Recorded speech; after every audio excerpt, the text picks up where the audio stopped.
ఇప్పటి వరకు బాంబు బెదిరింపులు యూనివర్సిటీలకు, హోటళ్లకు వచ్చాయి. శుక్రవారం ఏకంగా తిరుపతి కలెక్టరేట్కు బాంబు బెదిరింపులొచ్చింది. తిరుపతి కలెక్టరేట్లో బాంబు పెట్టినట్లు గుర్తు తెలియని వ్యక్తులు శుక్రవారం మెయిల్ చేయడం కలకలం రేపింది. దీంతో అధికారులు ఒక్కసారిగా ఉలిక్కిపడ్డారు.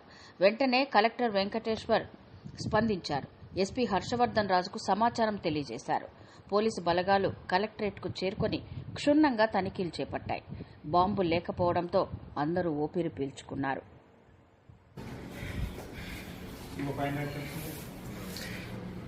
బాక్స్ ఓపెన్ చేయి.